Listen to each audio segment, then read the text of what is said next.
rather than putting a cast on there, they actually bolt this bracket into your bone, which I think is a really fascinating and disturbing interface between a natural system, us, and a mechanical device. So it's kind of where this bracket came from. And this is an interactive, a very early interactive kinetic piece of mine, where the participant has a choice of 8 toggle switches that they can depress. And when a switch is depressed, the twig will then rotate around and turn off the offending switch,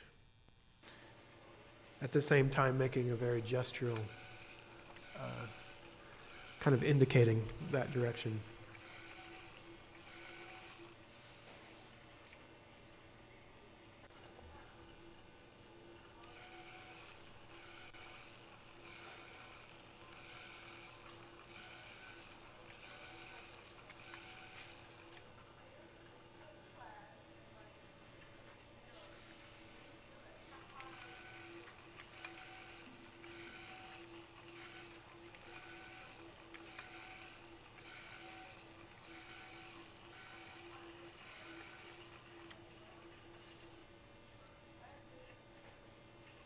So there's a very serious grad student at the University of Minnesota.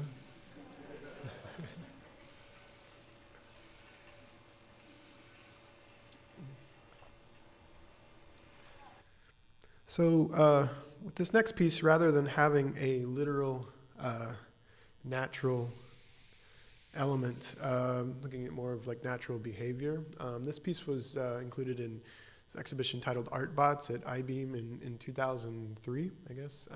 And I kind of convinced the curators that this was a look at group behavior. So what we have here is 50 individual motors, vibrating motors with wheels fabricated from aluminum attached to them. And each device is connected to a tether. The scale on this is about 10 feet tall. And down below, the motors are sort of a self-arranging composition. So this can be seen as a crowd of people dispersing, or molecules, or a school of fish, or particles in a state of disbursement.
So this next piece here kind of came off of that previous piece that I showed. But rather than having the tether, I wanted to give the device a little bit more autonomy. So I did a little research and found a way to create a circuit that's using a series of transistors and resistors and capacitors and motors and photoresistors to create a phototropic circuit. So essentially this device has a solar panel on top and a series of circuits and 2 photosensing eyes and 2 motors. And if the left eye once the solar panel charges the capacitor, if the left eye sees more light, then the left motor turns. If the right eye sees more light, the right motor turns. So there's no microcontroller, no computer, it's just a a circuit wired together here, and this device will walk from light to light. And in this situation, I have two lights that are set up side by side, and each light is on for about 10 minutes. And I added a piece of soft vine charcoal to the device, so each step it takes, it actually makes a mark on the paper.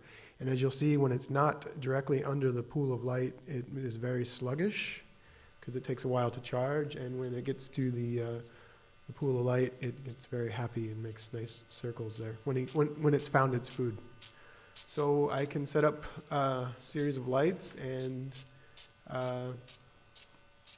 in different patterns and configurations, and these devices will make their way from light to light, making marks all along the way.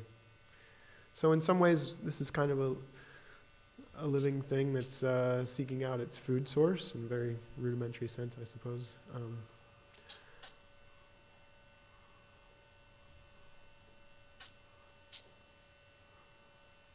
Scale on this is very small. It's about 2 inches tall, so kind of fits in the palm of your hand.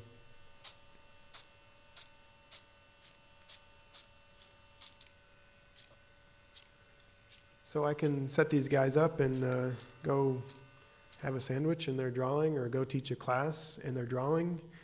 And this drawing was produced over the period of 4 months with 10 lights arranged in a ring, each light on for 10 minutes, with 2 devices drawing continuously over the 4-month period, so millions of marks. And you can see the lights actually started to burn into the paper a little bit there.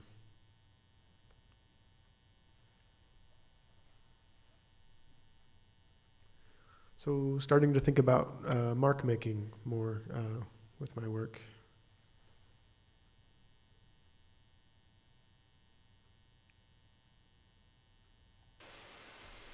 So this is one of the early pieces where I integrated a computer microcontroller into the work.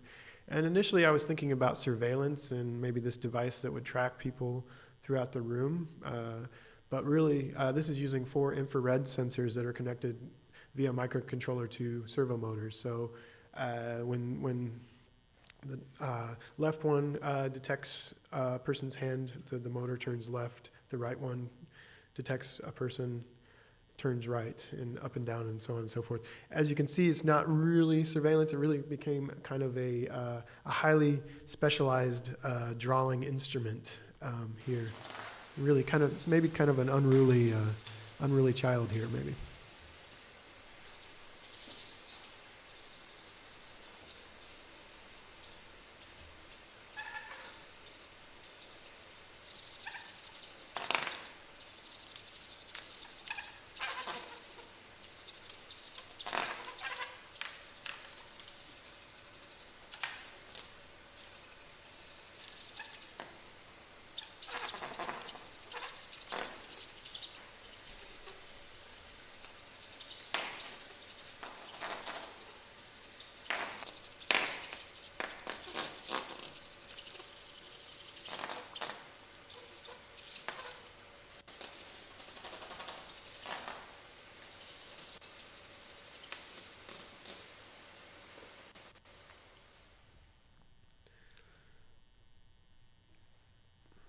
So then the next piece here uses an ultrasonic rangefinder, a sonar sensor detecting distance.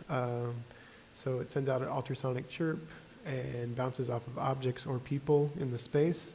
And that data is then scaled and sent to this drawing arm. So if objects are closer, the arm will retract. And if objects are more distant, the arm will extend out. And so it's constantly producing a circular drawing based on what is occurring in the space, the shape of the space, but also the way people interact with the piece.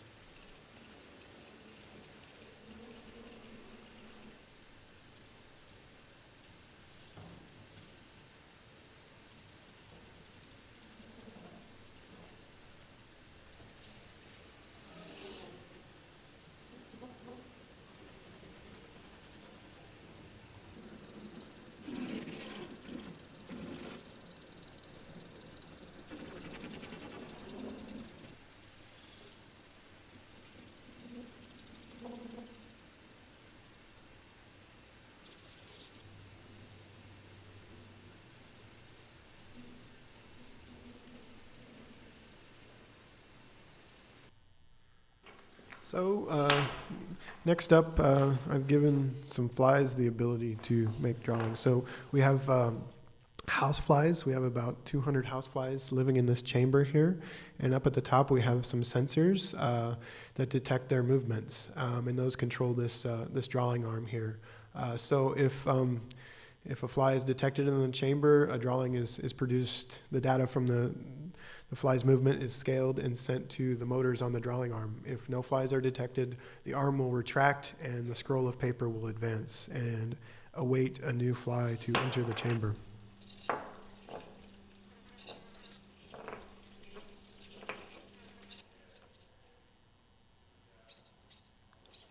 So my flies are very well cared for. They live on a diet of powdered milk and sugar, and they live for about 40 days, which I understand is longer than they would in the wild. So they seem fairly happy, I guess.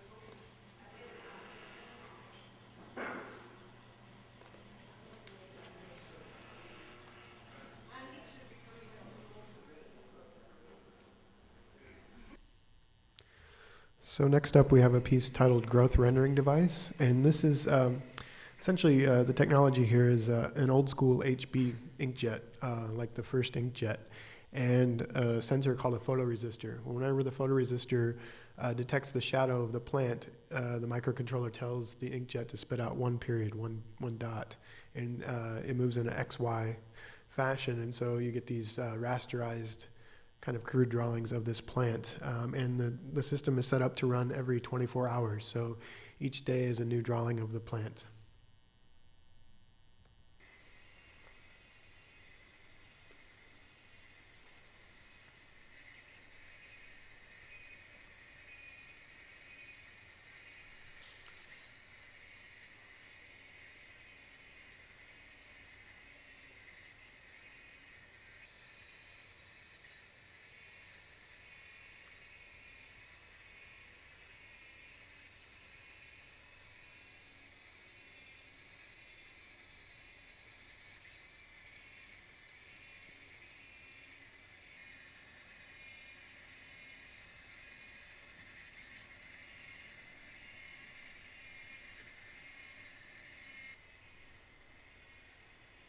So the first time I installed this piece was in an exhibition that ran for 3 months, and they gave me a 50-foot long wall for the scroll.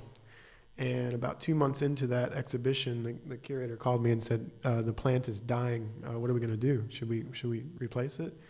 And we decided not to. And so I have this 50-foot long drawing of the entire life cycle of that plant, from a small seedling on up to thriving and then withering and dying and eventually falling over.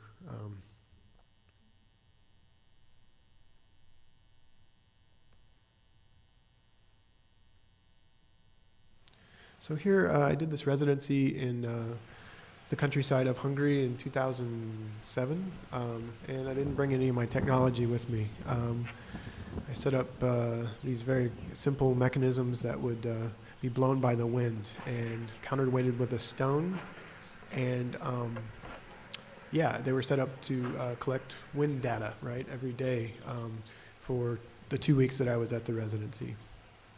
So a lot of recurring theme throughout my work is this data visualization. And incidentally, this piece was curated into an exhibition that was curated by a visual strategist from NASA, Jet Propulsion Laboratory. And with all of the technology-based things that I have going on, he really liked this one the most.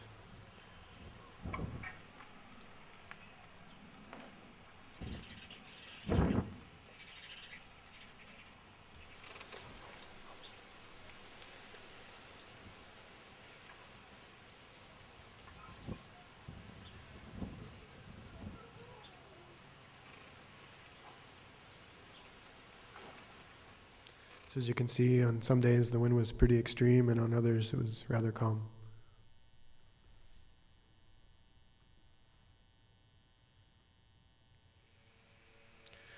This piece was commissioned by Exit Art in New York in 2008, and it was for an exhibition about the brain, and it's called Brainwave. And I convinced them that I would create an autonomous roving device, kind of figurative, that housed houseflies within this acrylic sphere here, and sensors that would detect their movement. And the data from their movement was scaled and sent to motors that would drive the device around the space. So essentially this is moving throughout the space based on the predilections of the swarm of flies.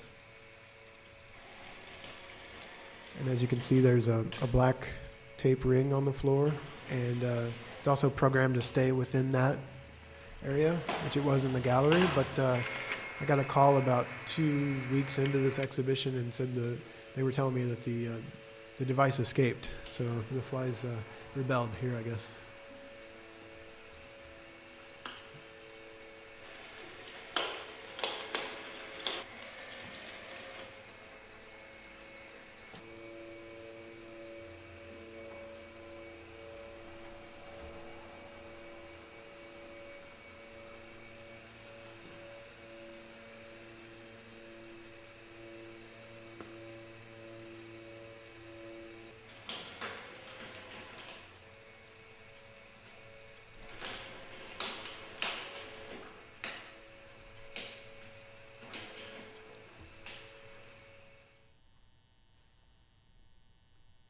This is the first time I'm starting to think about telepresence. This was set up at Labro in Gijón, Spain. And here we have a drawing arm and a sensor array set up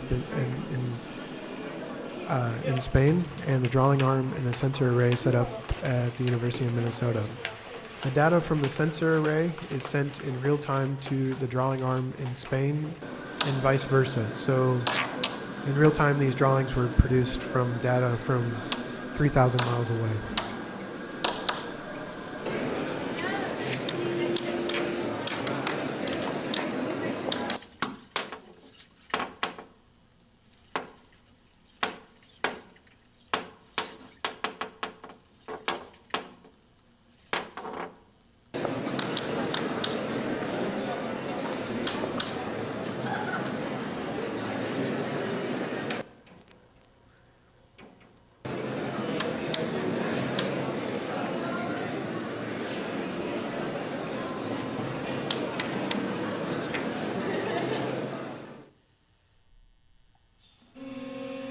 This is further expansion on that idea of modeling or rendering growth. In this case, really kind of I got into the DIY 3D printing thing that Corey was talking about earlier, and kind of created my own fused deposition modeler, I guess to be precise. But this basically makes plastic models of this onion plant every 24 hours.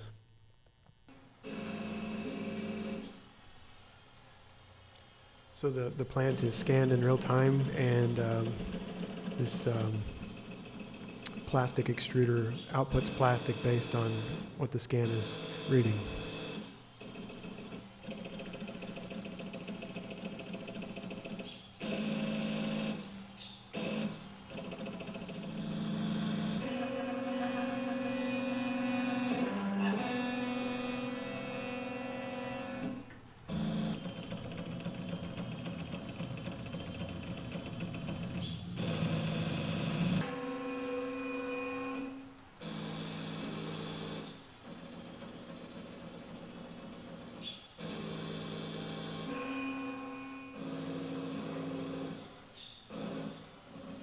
So when the system is finished printing the plant, conveyor belt will advance, and the system will wait 24 hours for the next one to be produced.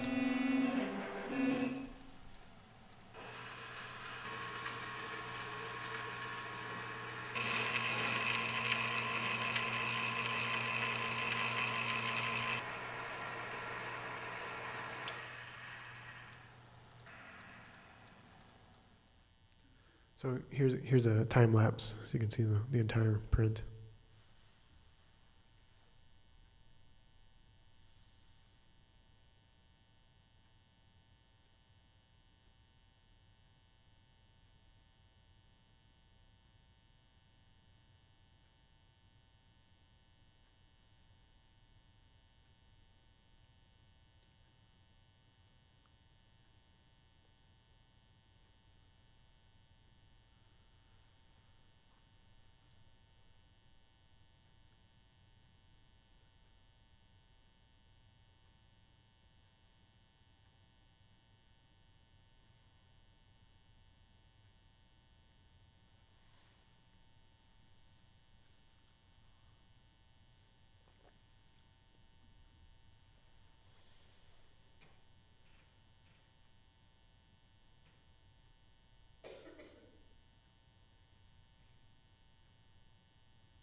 Yeah, you guys get the idea, right? So then the conveyor advances.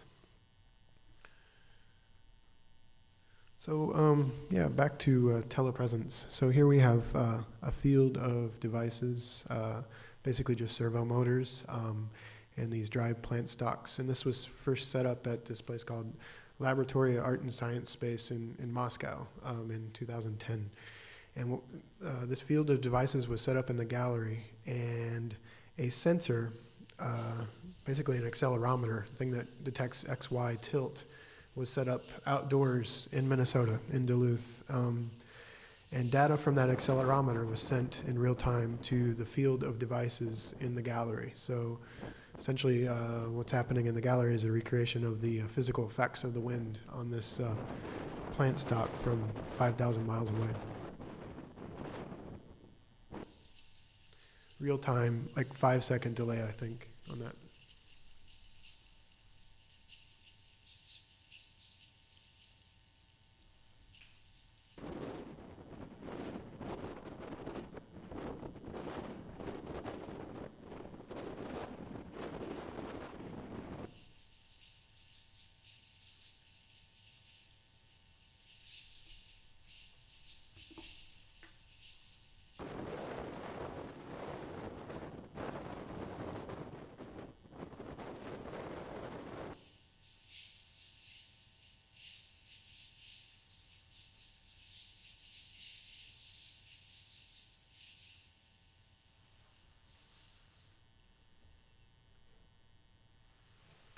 So, yeah, here we have some autonomous helium-filled blimps, in this case, and gondolas at the base of each blimp, in which live about 50 houseflies. And same sort of system with the previous piece. There are sensors that detect the fly's movement, and the data from the sensors is sent in real time to propellers, in this case. So these blimps are making their way throughout the space based on, again, the predilections of the flies.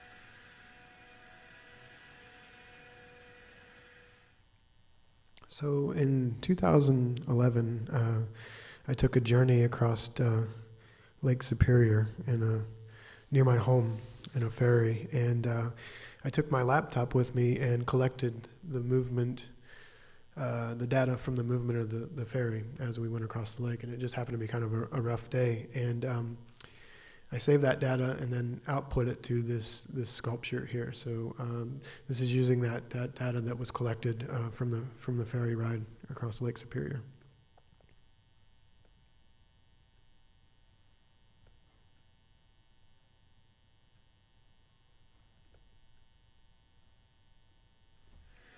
Nope. Sorry. There we go.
So maybe you guys have heard of the National Oceanographic and Atmospheric. Why do I keep doing that? Sorry, guys. National Oceanographic and Atmospheric Administration. It's NOAA. And they have data buoys all over the world on the ocean, on the Pacific, on the Atlantic. And these buoys are collecting data like about water temperature, wind speed, wind direction, or wave height and wave period. And each buoy has its own URL that you can go to. You can go to the website of a particular buoy and get real-time data of the conditions. And it's used for ship navigation, storm warning, or tsunami warning systems, things like that. So if you go to the NOAA's website, you can pull up a map, and the map has all these points all over the ocean, and you can pick a point, and that's a buoy. And that will kick you to a URL, which will give you data on the current location.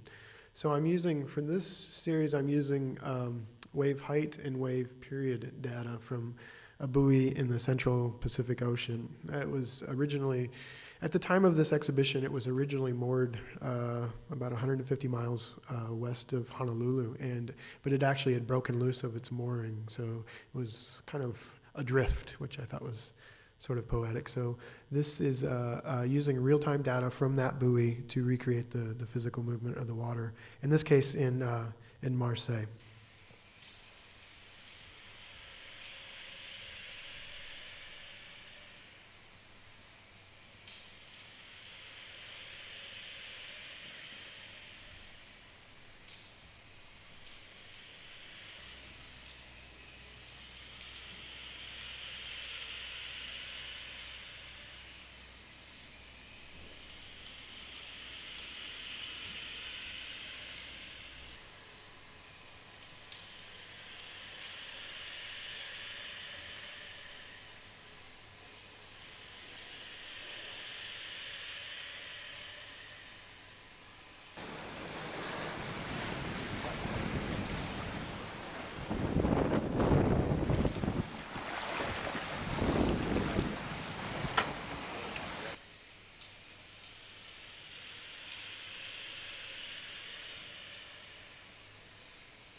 So I first set one of these up in Esther Klein Gallery in Philadelphia in 2011, I suppose. It was a much smaller version of this piece, and it was using a buoy also in the Central Pacific. And it was an exhibition that ran from January of 2011 to March of 2011. And it was, again, the Central Pacific was where I was getting the data from. We'll just pause that. And on 3/11, the curator called me and said, "Your piece is freaking out. What's going on here? Something's broken." And it was the day of the tsunami. And I don't know if it was actually data from the tsunami, or if it was, I think the system got overwhelmed on that day and things just kind of started to go buggy. But it was actually, that piece was running at that time. So I'm gonna back this up here. Okay, so my clouds have a Twitter account, but also I have some flies that have a Twitter account as well. And these are, this is a similar sort of situation as what we looked at upstairs, only we have the camera pointed at a keyboard within this acrylic sphere. And the keyboard is cut into sections. And as the flies interact with the keyboard, like for example, if they'll land on the R key is pressed, or the space bar is pressed. And again, it's a Twitter box, and so when 140 characters are reached, or when the flies trigger the enter key, whatever is accumulated is tweeted. So incidentally, I don't personally have a Twitter account.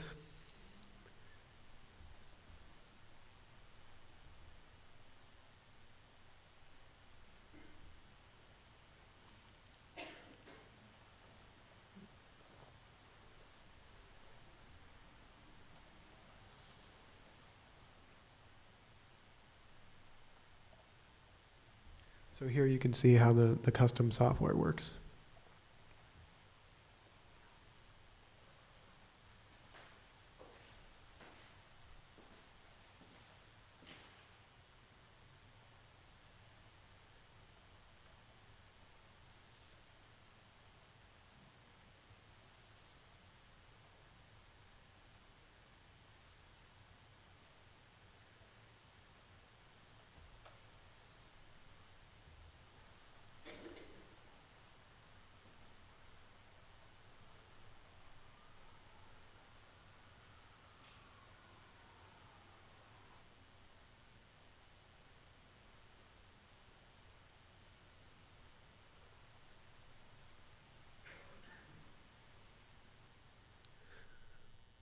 So if you'd like to follow them, they're at Fly Colony. They haven't tweeted for a while. They were at Art Brussels in April. That was the last time they were tweeting, but they should be up and running again soon. So with this piece, I'm using a Microsoft Kinect, which is a game controller that's actually quite easily hacked and quite good at making real-time 3D models. So in this case, I have a Kinect. It's a camera that sends out an infrared array, and from that determines a 3D model of the space. And so you can use it for gesture capture or motion capture quite effectively. And in this case, I have the camera pointed at the surface of the water on Lake Superior, and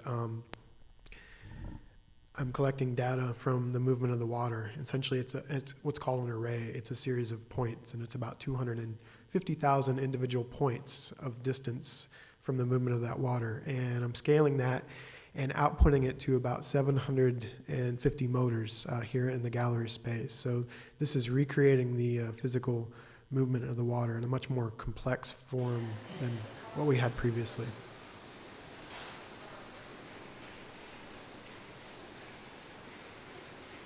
This was commissioned in 2012 by the Interior Biennale in Kortrijk, Belgium.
So the Kinect doesn't read the surface of the water very well, so you have to use a floating membrane to capture the data.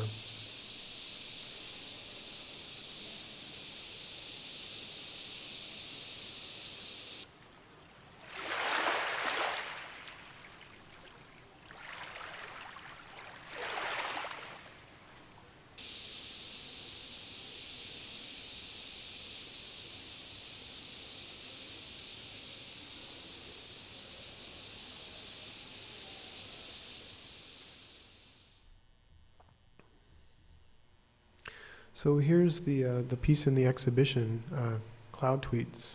So yeah, we'll just watch the video here and you can see the custom software and how it kind of works mechanically.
So for the last piece,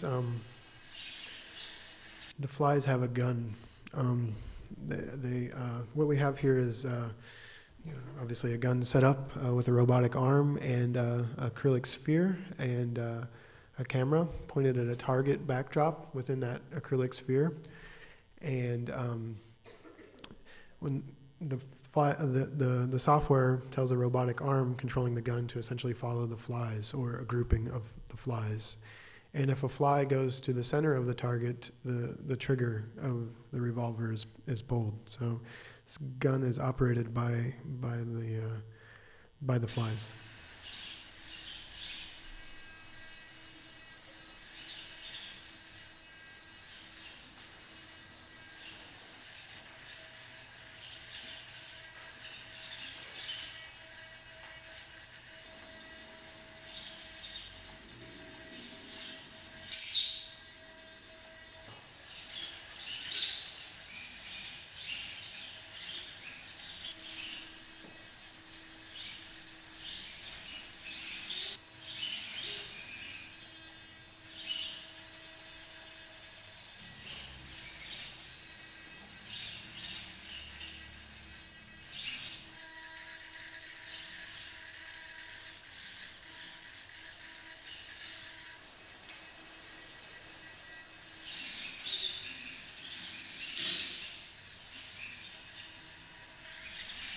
So no live bullets for obvious reasons, right?